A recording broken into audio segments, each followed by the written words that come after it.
এই পৃথিবীর মধ্যে আসার একটা সিরিয়াল আছে, যার কোন সিরিয়াল নাই। এই পৃথিবীর এমন নিষ্ঠুর পৃথিবী, শুধু ভোগ করতে জানে, ত্যাগ করতে জানে না, শুধু ভোগ করতে জানে। আপনি পচা পড়া পৃথিবীর মধ্যে যত কিছু দেবেন, পৃথিবী সব ভোগ করে নিবে, আপনার কোন সার নাই। ও দুনিয়ার মানুষ শুনে নাও, যে কথাগুলো বলতেছিলেন, এই পৃথিবীর মধ্যে আসার একটা সিরিয়াল আছে, আর কোন সিরিয়াল নাই। দেখা যায় বাবা জিন্দা, সন্তান দুনিয়ার মধ্যে নাই। আজকে গোরস্থানবাসীর জন্য, আজকে গোরস্থান প্রকল্পের মাহফিল, কবরবাসীদের স্মরণের মাহফিল। যে কথাগুলো বলতে হয়, সন্তানের লাশ বাবার কাঁধে, বাবার লাশ সন্তানের কাঁধে, দাদার লাশ নাতির কাঁধে, নাতির লাশ দাদার কাঁধে। এই পৃথিবীর মধ্যে লাগবে কি জানে,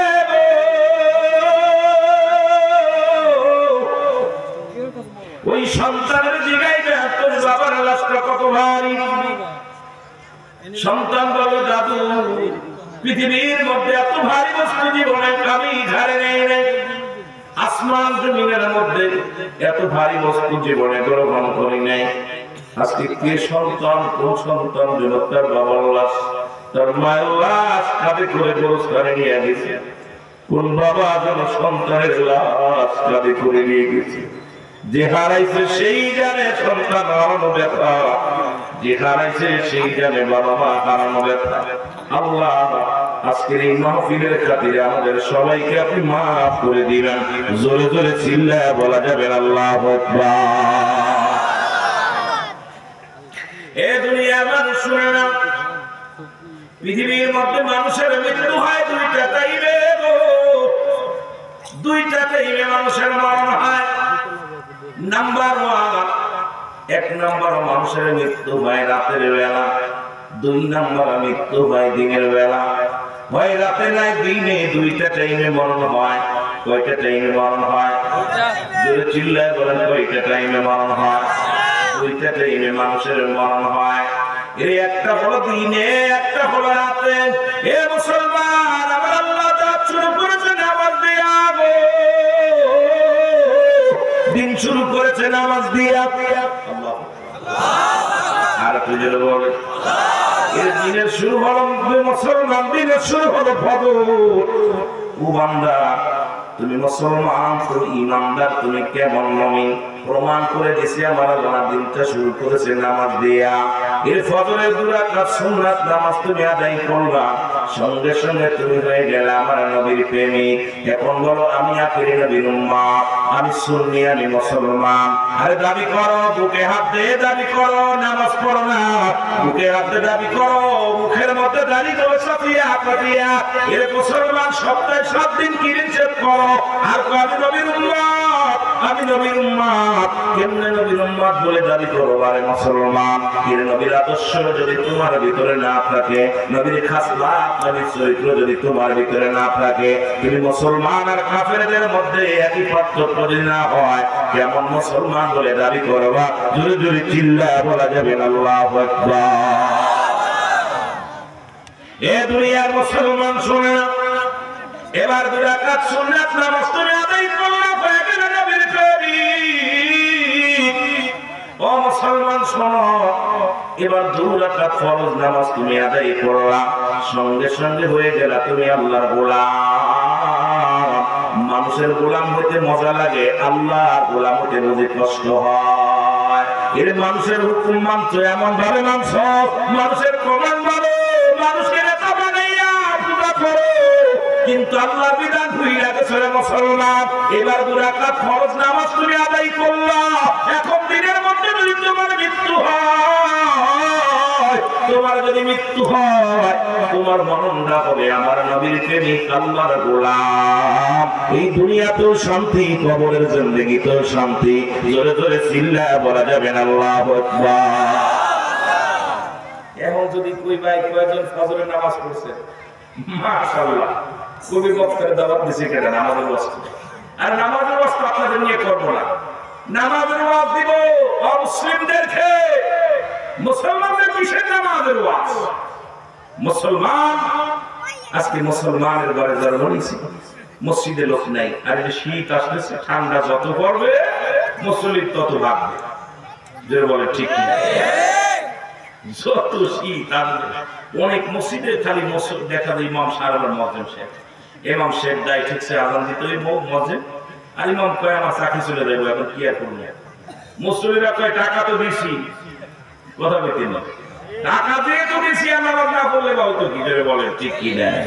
মদিনা যাইতে পারলাম না, মদিনা দেখতে পারলাম না, মদিনা যাইতে পারলাম না, মদিনা। বাবা ভালোবাসা দিবেন, ওয়াজ শুনবেন, প্রেম দিবেন, সুন্দর কথা বলতে পারবো। আমি আগে বলেছি আমি জ্ঞানী না, যদিও বাংলাদেশে ডিগ্রি নিয়েছি, যে ডিগ্রিগুলো দরকার এগুলো নিয়েছি। ডিগ্রি আমি মূল্যায়ন করি না, আপনাদের দোয়া সবচেয়ে বড়, আপনাদের দোয়া। আপনার ভালোবাসা দিবেন, দু চারটে কথা বলতে পারবো, কোরআন হাদিস ইজমা কিয়াস। প্রেম দিবেন না, ওয়াজ হবে না, কারণ আমার এত বড় জ্ঞান নাই। মদিনাওয়ালার খাতির আল্লাহ দয়া করে বলতে পারবো। এই জন্য আপনারা আমার সাথে যত ভালোবাসা দিবেন, সুন্দর কথা শুনতে পারবেন। মদিনা যাইতে পারলাম না, মদিনা দেখতে পারলাম না, মদিনা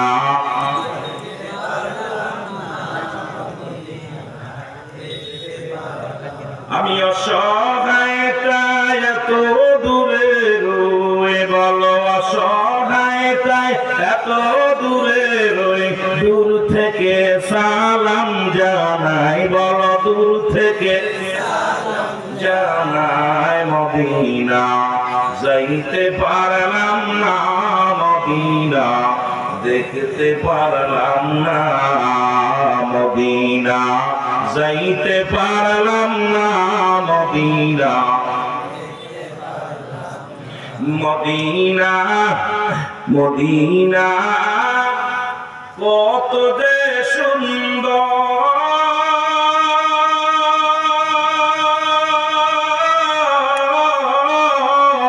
মদিনা কে সে অন্তর,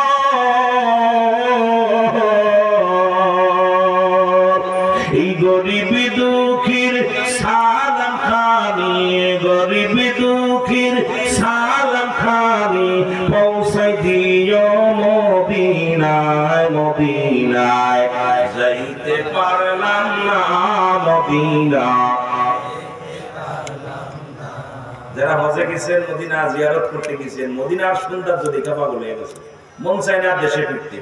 যেদিকে তাকায় সেদিকেই মজা, যেদিকে তাকায় সেদিকেই মায়া।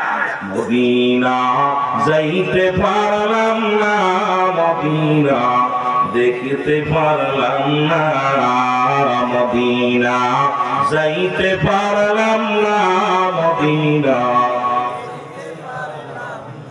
মদিনার নাম কত মধু,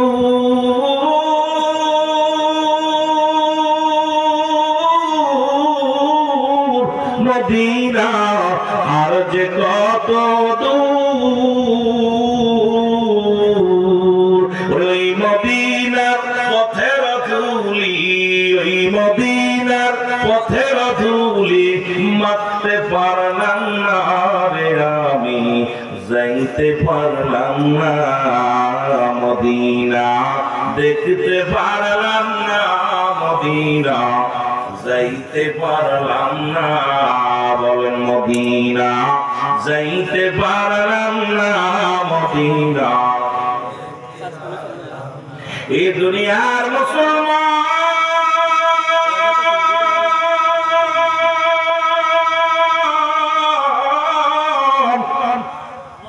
রহমতের নবী বলে, সাহাবীরা রে, ও সাহাবীরা শোনো, আমি নবীর সাথে কি তোমরা জান্নাতে যেতে চাও? আজকে আমি আপনাদের কাছে বলতে চাই, কে কে রাসূলুল্লাহর সঙ্গে জান্নাতে যেতে চায় একটু হাত দুখানে তুলে দেখা। নারে তাকবীর, নারে রিসালাত। এই দুনিয়ার মুসলমান শুনে নাও, রাসূল বলেন, সাহাবীরা রে, যে ব্যক্তি 5 ওয়াক্ত সালাত সময় মতো আদায় করতে পারবে, আমি কাউকে আঘাত করবো না, কাউকে কষ্ট দিব না। কারণ যত সিদ্দিকী কাউকে আঘাত করে কথা বলেছে এমন কোন প্রমাণ কেউ করতে পারবে না। কারণ হেদায়েতের মালিক আমার আল্লাহ, বলার দায়িত্ব আমার। আমাকে এমন দায়িত্ব দেয়া হয় না আঘাত করার জন্য, আমাকে এমন দায়িত্ব দেয়া হয় না মানুষকে গালি দেওয়ার জন্য, আমাকে এমন দায়িত্ব দেওয়া হয় না মানুষকে কষ্ট দেওয়ার জন্য। ও মুসলমান শোনো, যত পর্যন্ত পারবো আল্লাহ যেন এই জবান দিয়ে কাউকে কষ্ট না দিই রে মুসলমান। কারণ এই মরণ একদিন আসবে, জবাব কি দিব আল্লাহর আদালতে ধরা পড়ে যাবো রে মুসলমান। রহমতের নবী ডাকতে পারে সাহাবীরা রে, যে ব্যক্তি 5 ওয়াক্ত নামাজ সময় মতো আদায় করবে, আমি নবী তার হাত ধরে জান্নাতে নিয়ে যাব। আরো জোরে ও যুবক শুই না নাও, নবীর একজন সাহাবী ছিল, নাম হলো আব্দুল্লাহ আনসারী। নাম জোরে বলেন, নাম কি? আব্দুল্লাহ আনসারী। সবচাইতে গরিব, এমন গরিব ছিল দুনিয়ার মধ্যে, এত গরিব স্বামী স্ত্রী মিলা 2টা কাপড় পরতো, একটা কাপড় পরিধান করতো। আমার মার আছে অনেক, আমার মেয়ের আছে, শুই না নাও ও মারা, শুই না নাও। এর মা আব্দুল্লাহ আনসারী যখন বাড়িতে গেছে, স্ত্রী ডাকতে বলে, প্রাণের স্বামী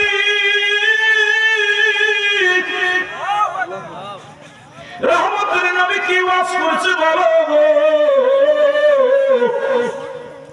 রহমতের নবী কি ওয়াজ করছে একটু বলো। আর আমাদের বিবি গুলো বাড়ি গেলে কয় মেলায় ছিলেন বাদাম আনছনি, বিবি বাড়ি গেলে কয় খাবারও দিছেনি, কয় বক্তার সুর কেমন কও, ইরে মাহফিল শুনতে যাইয়া অন্য জায়গাটা মাছ এটা কও। আর নবীর সাহাবীদের বিবিগণ কেমন পাগল ছিল, নবী কি বলেছে আগে বলো।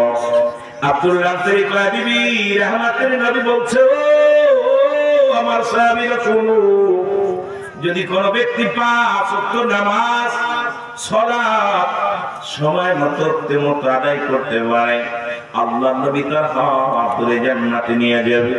বিবি ডাকতে কয়, স্বামী আপনার কাছে টাকা চাই না, ধন সম্পদ চাই না, বাড়ি চাই না, গাড়ি চাই না। বিবি একখান পাইছে। আর আমাদের বউ বায়না ধরে, অফিসারের বউ কয়, ও অফিসার তুমি এত টাকা বেতন পাও, 4-5 সেট গহনা না বানাইলে চলে না। আজকে আমার দেশে অনেক দুর্নীতিদের বইয়ের বাবা এত পরিমাণ স্বর্ণের, মুসলমান এত স্বর্ণ, আশ্চর্য হয়ে যায়। মেয়ের জন্য সিন্দুক ভরা, বিবির জন্য সিন্দুক ভরা। আরে কবরে কি নিয়ে যাবি? গহনা গুলো নিয়ে যাবি। আমার দেশের ধনীগুলো যদি যাকাত দেয়, গরিব গুলো গরিব থাকে না, বড় লোক হয়ে যায়। ধরে বলেন ঠিক কিনা? কি অবস্থা কবরে! এই সব সাপ বিশ্ব হইয়া এমন কামড় দিব, তখন বুঝবি মজা না। ও যুবক শুইনারা, বিবি ডাকতে বলে, স্বামী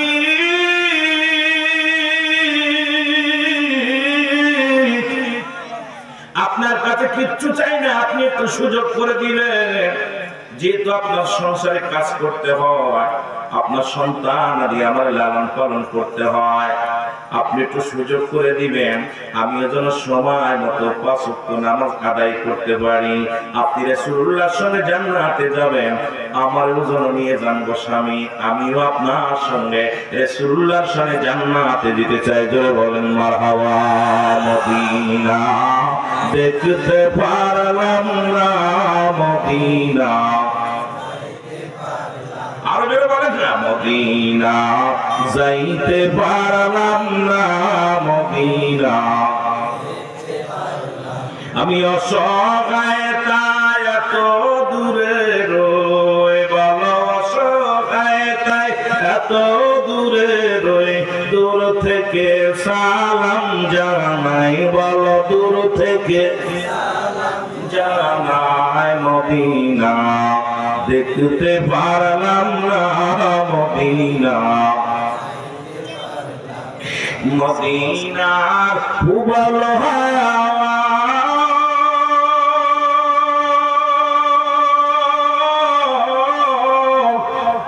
মৌসিমে কই রাসে দাওয়া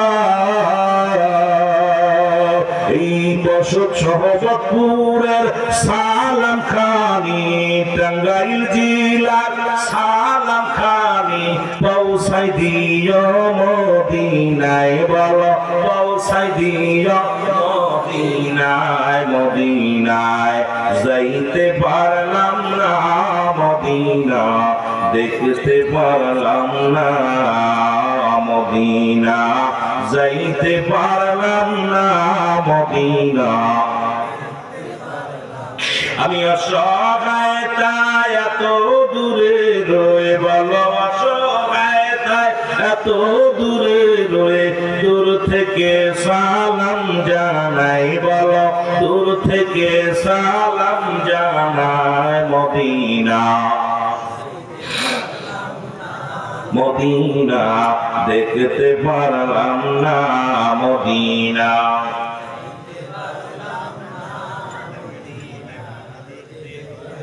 ভাই কষ্ট হচ্ছে আওয়াজ দিবেন ইমানদারি একটা গজল গাইতেছি এরাও পারেন ভাই মুসলমান একটু আওয়াজ দিবেন ইমানদারির জন্য পাওয়ার শক্তি বেশি এই মাটির দাম আজকে এই ময়দানের দাম সাধারণ দাম না এটা রিয়াজুল জান্নাত বেহেশতের বাগান আগে হলো বেহেশত তারপর হলো বাগান আর জান্নাতের বাগানে কি জান্নাতীরা একটু জান্নাতীরা ঘুরবো খালি দূর থেকে দেখবো ওই আমল কিয়ামতের ময়দানে যখন জান্নাতীরা জান্নাতের ভিতরে খেলা করবে করবে আরামে খাবে করবে জান্নাতীরা খালি উকি দিব জোর দরজা পাইলো না জান্নাত দরজা খুঁজে হইতো না ফেরেশতারা কইবে বেটা পাইবি কই দুনিয়া জান্নাতের চোখে দেখিস না এটা রিয়াজুল জান্নাত বেহেশতের বাগান আগে হলো বেহেশত তারপর হলো বাগান আরে জান্নাতের বাগানে জাহান্নামীরা জীবন হইতো জান্নাতি পাগল যারা জান্নাতের ঘ্রাণ যাদের নেওয়ার চিন্তা আছে যারা আল্লাহ রাব্বুল আলামিনের আশিক পাগল যারা মদিনার পাগল যারা এই পাগলগুলোকে ধরে ঠেকায় রাখতে পারবে পাগলগুলো ছুটে চলে আসবে জান্নাতে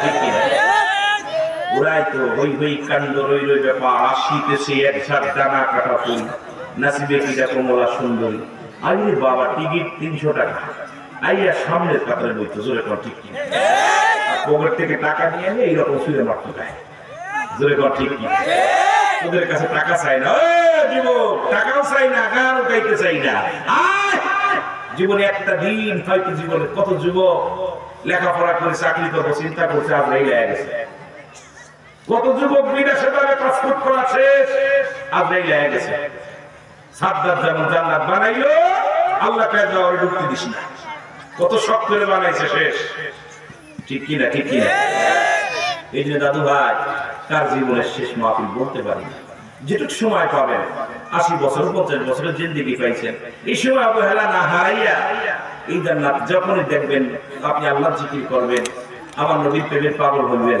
আপনি দুনিয়ার মধ্যে বাবার খেদমত করবেন এই দুনিয়ার মধ্যে বেশি বেশি কাঁদবেন চোখের পানি ফেলবেন লাভ আছে বাবা কারণ আগামী দিন বাঁচবো কেউ গ্যারান্টি দিতে পারবো না জোরে বলেন আর জোরে বলেন ঠিক কিনা এই দুনিয়ার যুবক শুই না নাও এ নবীকে সালাম ফিরান আবার শেষ করিয়া গো নবীজি একদিন নয় দুদিন নয় কয়েকটা দিন দেখতে লাগলেন সাহাবীকে আর দেখতে পায় না আসে মসজিদে নামাজ শেষ করিয়া নবী সালাম ফিরে আসসালামু আলাইকুম ওয়া রাহমাতুল্লাহ আসসালামু আলাইকুম ওয়া রাহমাতুল্লাহ নবী দেখে বাম দিকে সালাম ফিরে আব্দুল্লাহ আনসারী দৌড় মারে নবীজি বলে আমার সাহাবীরা রে আব্দুল্লাহ আনসারী তো প্রতিদিন নামাজে আসে কিন্তু সালাম ফিরে আদর শুরু করে কারণটা কি সাহাবীরা বলে হ্যাঁ নবী দই তো দুনিয়া প্রেমে পড়ে গেছে দুনিয়ার কোন প্রেমে পড়ে গেছে হয়তো ছেলে মেয়ের প্রেমে পড়ে গেছি আর রাসূলুল্লাহ ইয়া হাবিবাল্লাহ নবী বলেন না আমি নিজে যাব খবর নিব আব্দুল্লাহ আনসারী কি হয়েছে আমি খবর নিব নবীজি গুটি গুটি পায়ে নামাজ শেষ করে চলে গেলেন আব্দুল্লাহ আনসারীর বাড়িতে সালাম দেয় আসসালামু আলাইকুম ইয়া আহলাল বাইত নবীজি একবার নয় দুবার নয় তিনবার সালাম দিছে গো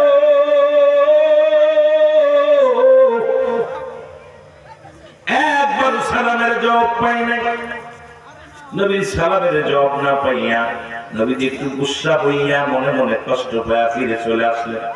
পিছন থেকে সাহাবী উত্তর দেয়, দৌড়ে আসিয়া রাসূলের পাশে দাঁড়াইয়া, ওয়ালাইকুম আসসালাম ইয়া রাসূলুল্লাহ, ওয়ালাইকুম আসসালাম ইয়া হাবিবাল্লাহ, ওয়ালাইকুম আসসালাম ইয়া রাহমাতাল লিল আলামিন। জোরে জোরে চিল্লায়া বলেন মারহাবা। আল্লাহ নবী বলেন, সাহাবীরে আমি তিনবার তোমার সালাম দিয়েছিলাম, তুমি তিনবার উত্তর দিছো, তার মানে আর বুঝতে বাকি নাই। তুমি ঘরের ভিতরে ছিলে কিন্তু আমার সালামের জবাব দাও নাই। সাহাবী বলে, ইয়া রাসূলুল্লাহ, ইয়া হাবিবাল্লাহ, কেন সালামের জবাব দিই নাই এটার উত্তর আমি দিতে পারবো না। দয়া করে আপনি আমার ঘরের মধ্যে ফিরে যেতেন নবী গো, আমি কেন সালামের জবাব দিই না এটা আমি বলতে পারবো। নবী কয় চলো। আরে নবীর আদর্শ বলে চলো। রহমতের নবী চলে গেলেন। মুসলমান শুনে না, এবার আব্দুল্লাহ আনসারী যাইয়া যখন দরজা খুলে দিছে, দরজা খোলা পর নবী দেখতে বললেন ঘরের ভিতরে বড় একটা গর্ত করা। কি করা? গর্ত করা। নবী বলেন, আনসারী তোমার ঘরের মধ্যে এত বড় গর্ত কেন? বলে, ইয়া রাসূলুল্লাহ, ইয়া হাবিবাল্লাহ, যখন আপনি আমাকে সালাম দিয়েছিলেন তখন আমি গর্তের ভিতরে উলঙ্গ অবস্থায় বসেছিলাম নবী গো। আল্লাহ নবী ডাকতে বলে, আনসারী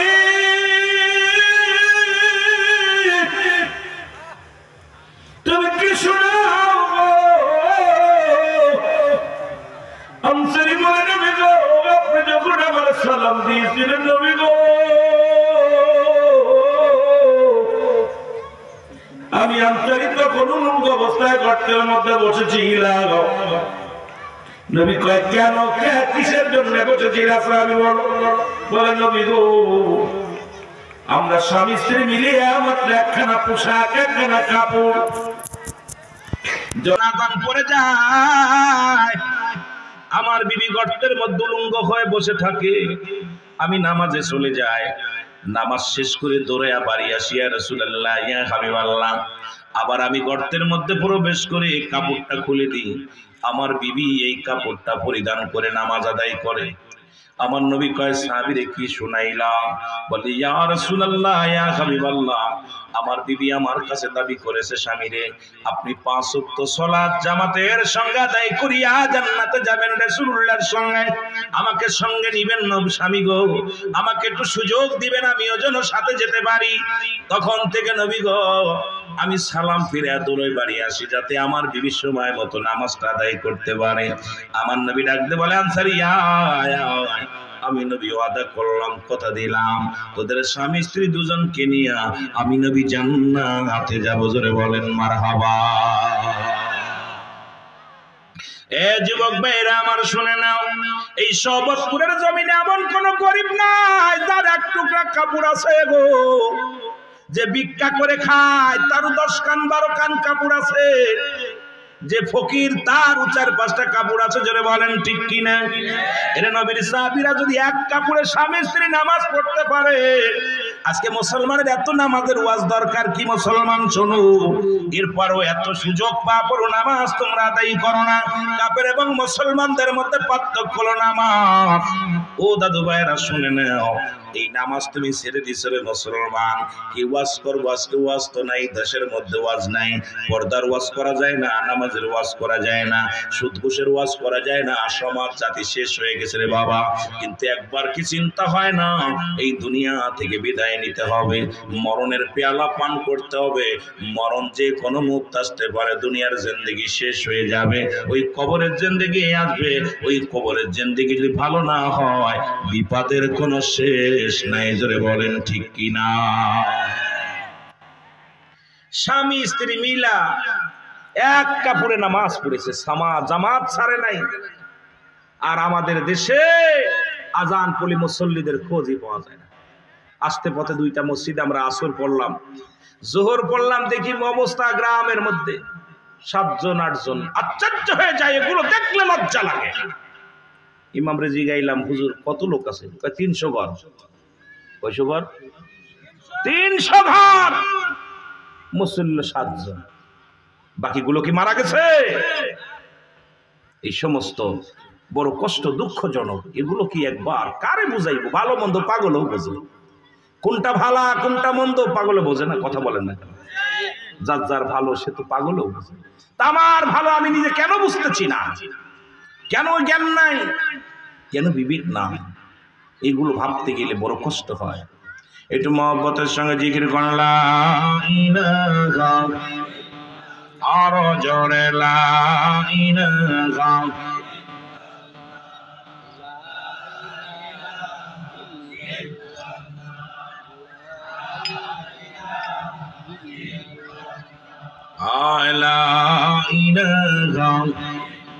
মারহাবা, জোরে লা ইলাহা লা ইলাহা মুহাম্মাদুর সাল্লাল্লাহু আলাইহি ওয়াসাল্লাম। জিকির ভালো লাগে না বাবা? ভালো লাগে। আহা, নাই কোনো ইলা এক আল্লাহ ছাড়া, রাহমাতাল লিল আলামিন, আল্লাহ পাকের প্রেরিত রাসূল বা বান্দা। জোরে বলেন ঠিক কিনা? আর জোরে বলেন ঠিক কিনা? এ যুবক, দিলের কান্দা লাগা শোনো গো। বলতেছিলাম দিনে তোমার মৃত্যু হয় না, রাতে মৃত্যু হবে, মধ্যে কোনো সন্দেহ নাই। মনে আছে কথা? বলতেছিলাম মরণ হয় 2টা টাইমে, একটা রাত একটা দিন। বলতে যে একটু পিছনে চলে গেলাম নামাজের দিকে। রে মুসলমান, ওরে একটা হলো দিনের বেলা, একটা হলো রাতের বেলা। রে মুসলমান, এর রাত যখন শুরু করলা, দিনের মধ্যে সারা দিন তুমি কতই না আনন্দ ফুর্তি করলা, কত আল্লাহর নিয়ামত তুমি ভক্ষণ করলা। ও বান্দা, রাতের শুরু হলো মাগরিব, 3 রাকাত ফরজ নামাজ তুমি আদায় করলা, তুমি হয়ে গেল আল্লাহর গোলাম। কার গোলাম? ভয় পাচ্ছেন না? মানুষের গোলাম না পীর সাহেবের গোলাম না মৌলবীর গোলাম? কার গোলাম? তো ভয় পান কেন? কার গোলাম? আপনি আল্লাহর গোলাম হয়ে গেলেন। কার গোলাম? আল্লাহর গোলাম। এবার 2 রাকাত সুন্নাত নামাজ তুমি আদায় করলা, সঙ্গে সঙ্গে হয়ে গেল নবীর প্রেমিক। কার প্রেমিক? যেটা বলেন প্রেমিক কার? প্রেমিকেরা দিশেহারা, প্রেম তো মরে না। সুবহানাল্লাহ বলেন, আমার সাথে বলেন, আল্লাহর প্রেমিকেরা দিশেহারা, প্রেম তো মরে না। বলেন প্রেম তো। এর প্রেম করেছেন মুসা নবী, তোর পাহাড়ে গেছেন চলিও। ওরে পাহাড় জইলা সুরমা হইল, মুসা কেনে জ্বলে না? প্রেম তো। আইরে প্রেম, এই শীতের রাত্রে নামাজ পড়লে এই প্রেম সারবে না। আমার আল্লাহ তোমারে বিফলে দিবে না। এই যে জান্নাতের বাগানে এসেছো, এটা বিফলে যাবে না। যেটা বলেন ঠিক কিনা? এ দুনিয়ার মুসলমান, দিলের কান্দা লাগা শোনো। এবার রাতের মধ্যে যদি তোমার মরণ হয়ে যায় গো, তোমার মরণটা হবে আল্লাহর গোলাম, রাসূলের প্রেমিক। জোরে জোরে চিল্লা বলা যাবে না আল্লাহু আকবার। এখন ফজরও নাই, আসরও নাই, জোহরও নাই, মাগরিব নাই, নামাজের দ্বারে নাই। রে মুসলমান, তুমি কেমনে মইরা শান্তি পাইতে চাও? রে মুসলমান, মানুষের 3টা বিপদ। নাম্বার 1 হলো মানুষের মরণ, 2 নাম্বার বিপদ হলো কবর, 3 নাম্বার বিপদ হলো কিয়ামতের ময়দান। জোরে বল আল্লাহু আকবার। 1 নাম্বার বিপদ হলো মরণ। এই মরণের পেয়ালা পান করতে হবে, এর মধ্যে কোনো সন্দেহ নাই। মরণের কথা বলতে গেলে বুকের ভিতরে বেদনা বেড়ে যায়, বড় কষ্ট হয়। আল্লামা মুফতি আমজাদ আলী সাহেব একটা কিতাব লিখলেন, কিতাবের নাম্বার শরিয়াত।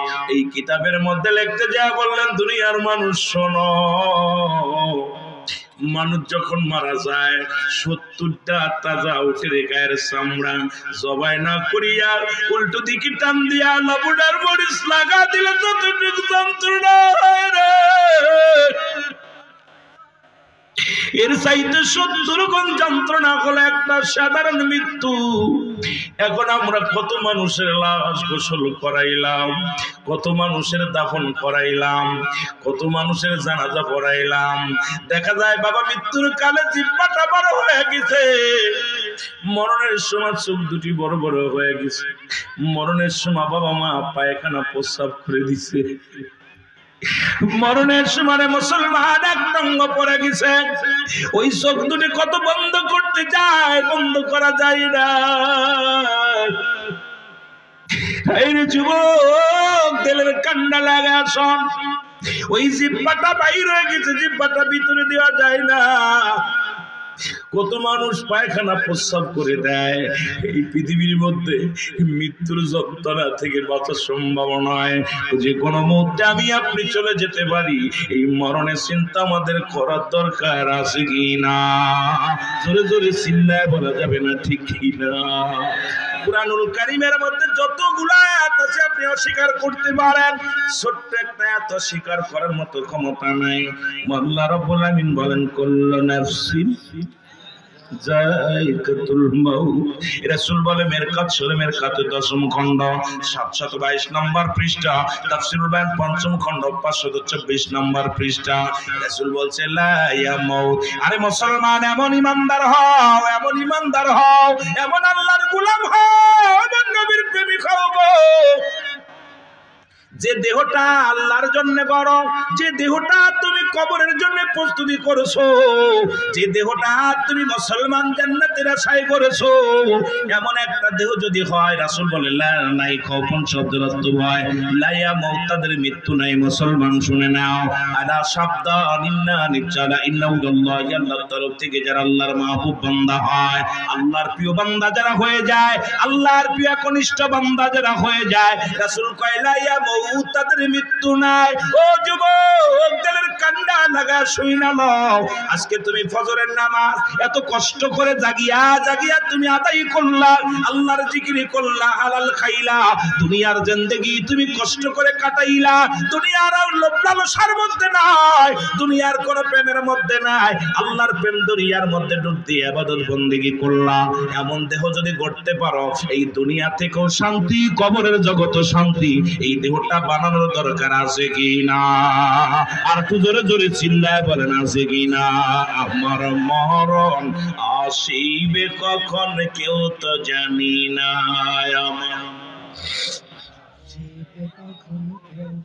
এ আমি চলে যাব, আমায় তোমরা ভুইলা যাইও না, আমি চলে যাব। আরো জোরে বলেন, আমি চলে যাব, আমায় তোমরা যাইও না, আমার মরণ আসিবে কখন কেউ তো জানি না, আমার টাকা পয়সা দালান কোঠা যাহা করেছি, সব কিছু ফেলাইয়া আজি একাই চলেছি। আরে কার জন্য তুমি সুদ খাও,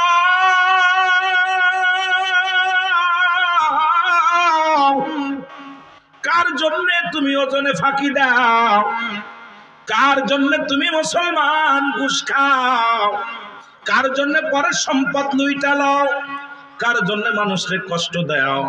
ও দরদি বন্ধু শুনে নাও, এই দুনিয়ায় সম্পদের পাহাড় বানাইলাম, এই দুনিয়ার সম্পদ খাবে লোকে, তোমার দেহটা খাবে পোকে। জোরে বলেন ঠিক কিনা?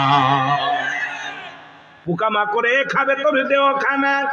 এ হারামখোর, এ হারামখোরেরা শোন, এই জিন্দেগির মধ্যে হারাম খাইলি, ঘুষ খাইলি, সুদ খাইলি, দেহ বানাইলি, বড় তাজা বানাইলি দেহটারে, এই দেহটা খাবে পোকে, তোর সম্পদ খাবে লোকের। মুসলমান, একটা ইমাম গত কয়েক মাস আগে দেখেছেন রে মুসলমান, কুমিল্লার জমিনে একজন ইমাম সাহেব মরে যাওয়ার পর উনি 23টা বছর ইমামতি করেছে, একটা টাকা পর্যন্ত নেন নাই।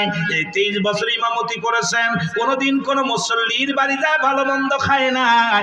বাড়িতে যদি একটা ডিম রান্না করে, মুসল্লির বাড়ি দাওয়াত নিলে সেই ডিমটা খায়। মুসল্লির নিজের বাড়ি যদি মাছ থাকে, অন্য বাড়ি দাওয়াত পাইলে মাছটা খায়। এমন একজন ইমানদার দুনিয়া থেকে বিদায়ের পরে মুসলমান দীর্ঘ কয়েক বছর পরে কবরটা ভাঙলো। এই কবরটা ভাঙা পর দেখা গেল কবরের কাপড় পর্যন্ত পচে নাই, কবরের তার লাশটা পচে নাই।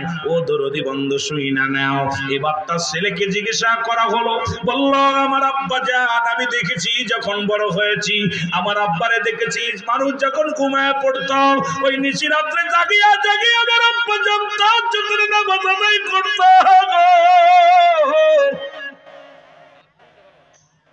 ছেলে ডাকতে বলো, সাংবাদিক ভাইরা শোনো, আমার আব্বা জানকে আমি জীবনে কোনোদিন দেখি নাই, কোনদিন দেখি না রামায়েশে থাকতে। আমার আব্বা জান রাত যখন গভীরে যেত, ওই নামাজ কোরআন শরীফ নিয়ে বসতো, কোরআন তেলাওয়াত করতো, আমরা ঘুমায় যেতাম, আর আমরা নামাজ না পড়লে আমাদের পাতে ভাত দিত না। উনি বললেন, একদিনের ঘটনা, আমি কলেজ থেকে বাড়ি আসছি, জোহরের সময় আমার আম্মা জানের কাছে খাবার চাইলাম, আমার খাবারটা নিয়ে কেবল বসেছি, আব্বা আসলে আসা পরে বলছে, ও কখন আসছে? কয় কেবল নামাজ পড়ছেনি। কয় না। আমার সামনে থেকে বাচ্চা টান দিয়ে কয়, বাবা যদি তাড়াতাড়ি এখন তো বাচ্চা নিয়ে বসেছ, নিতে পারলাম না, তবে শুনে রাখো, তুমি নামাজ এই খাবার শেষ করে যদি নামাজটা না আদায় করো, আমি আজকে রাত্রে তোমার খানা বন্ধ, কথা দিয়ে গেলাম, তোমার আম্মা যদি খাবার দেয় তাহলে আমি বাড়ি ছেড়ে চলে যাব, থাকবো না রে মুসলমান। এই ছেলে ডাকতে বলে, শোনো শোনো, আরে আমার আব্বা জান রাত জেগে যাই নামাজের মধ্যে বয়ে কাঁদতো, আমার আব্বা জান তাহাজ্জুদের নামাজ